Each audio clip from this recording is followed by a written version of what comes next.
Operation Sindoor പാകിസ്ഥാന് മേൽ India നടത്തിയ ഈ അറ്റാക്കിന് എന്റെ രാജ്യത്തോടൊപ്പമാണ് ഞാനെന്ന് നിലകൊള്ളുന്നത്. പക്ഷേ എനിക്കൊരു കാര്യം പറയാനുണ്ട്. നിങ്ങൾക്കെല്ലാവരും അറിയേണ്ട ഒരു സത്യം. 26/11 ചുരുക്കി പറഞ്ഞാൽ മുംബൈ ടെററിസ്റ്റ് അറ്റാക്ക്. ഇന്ത്യ കണ്ട ഏറ്റവും വലിയൊരു ടെററിസ്റ്റ് അറ്റാക്ക്. ഏകദേശം 200-ൽ പരം ആൾക്കാർ കൊല്ലപ്പെടുകയും അതിലേറെ പേർക്ക് പരിക്കേൽക്കുകയും ചെയ്യുന്നു. ഏകദേശം 60 മണിക്കൂർ നീണ്ടുനിന്ന ഒരു തെരുവ് യുദ്ധം. ഹും. എന്തിനേറെ പറയുന്നു, നമ്മുടെ എല്ലാവരും പ്രിയപ്പെട്ടവർ മരിച്ചു വീണു. നമ്മുടെ എല്ലാവരും ധീര യോദ്ധാക്കളായ സൈനികർ മരിച്ചു വീണു. എന്തിനേറെ പറയുന്നു, തെരുവിൽ കഴിയുന്ന അനേകം പേർ മരിച്ചു വീണു. ഒരു റെയിൽവേ സ്റ്റേഷൻ അക്ഷരാർത്ഥത്തിൽ അവർ ചോരക്കളമാക്കുകയാണ് ചെയ്തത്.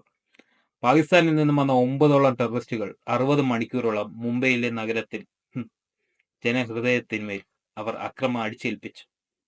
ഈ മരിച്ചപ്പെട്ടവർക്കും ഉണ്ടായിരുന്ന ഒരു മതം, ഈ മരിച്ചപ്പെട്ടവർക്കും ഉണ്ടായിരുന്ന ഒരു ജാതി.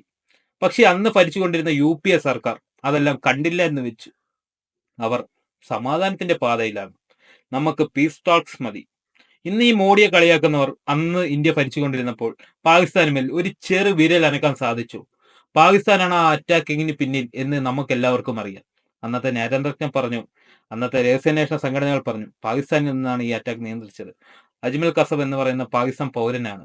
പുള്ളിയെ ജീവനോട് പിടിക്കുകയും ചെയ്തു. പുള്ളി കുറ്റം സമ്മതിക്കുകയും ചെയ്തു.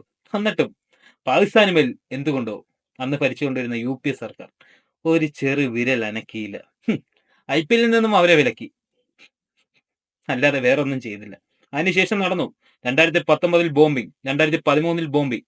പക്ഷെ UPA സർക്കാർ ഭീകരർക്ക് ഇന്ത്യയിലേക്ക് കടന്നു വരാനുള്ള ഒരു ചവിട്ട് പടിയാക്കുകയാണ് ഇതിനെല്ലാം ചെയ്തത്.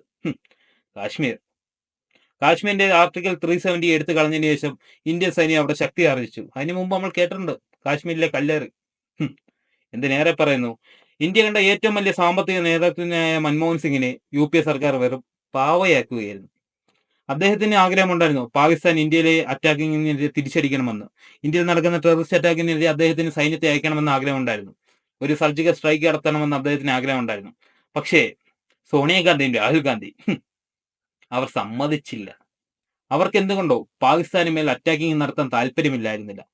സ്വന്തം രാജ്യം തകരുമ്പോഴും അവർ വീണ വായിച്ചിരുന്നു. എന്നിട്ട് പറഞ്ഞു, നമുക്കവരെ IPL നിന്നും വിലക്കാം. പക്ഷേ ഇന്ന് അവർ കണ്ടു പഠിക്കണം, സ്വന്തം രാജ്യത്തെ ജനങ്ങൾക്ക് മേൽ എന്തെങ്കിലും നടന്നാൽ ചോദിക്കാൻ ഇവിടെ ഒരു സർക്കാരുണ്ടെന്ന്.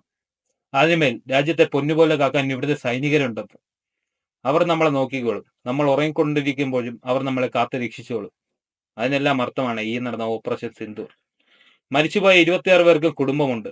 അന്ന് മരിച്ചുപോയ 170 പേർക്കും കുടുംബമില്ല എന്നാണോ നിങ്ങൾ പറയുന്നത് UPA സർക്കാർ? ആണോ നിങ്ങൾ രാഹുൽ ഗാന്ധി, സോണിയാഗാന്ധി? എന്തേ വാ തുറക്കാത്തത്? അന്ന് നടന്നപ്പോൾ നിങ്ങൾ ഒരു സർജിക്കൽ സ്ട്രൈക്കോ, നിങ്ങൾ പാകിസ്ഥാന് മേൽ എന്തെങ്കിലും അറ്റാക്കിങ് നടത്തിയെങ്കിൽ ഇന്ന് ഞങ്ങൾക്ക് ഈ കണ്ണീർ വാർക്കേണ്ടിയിരുന്നില്ല. പ്രിയപ്പെട്ട സോണിയാഗാന്ധി, ഓർക്കുക, എന്നും ചോദ്യങ്ങൾ നിങ്ങളെ തിരിഞ്ഞു കൊത്തിക്കൊള്ളു.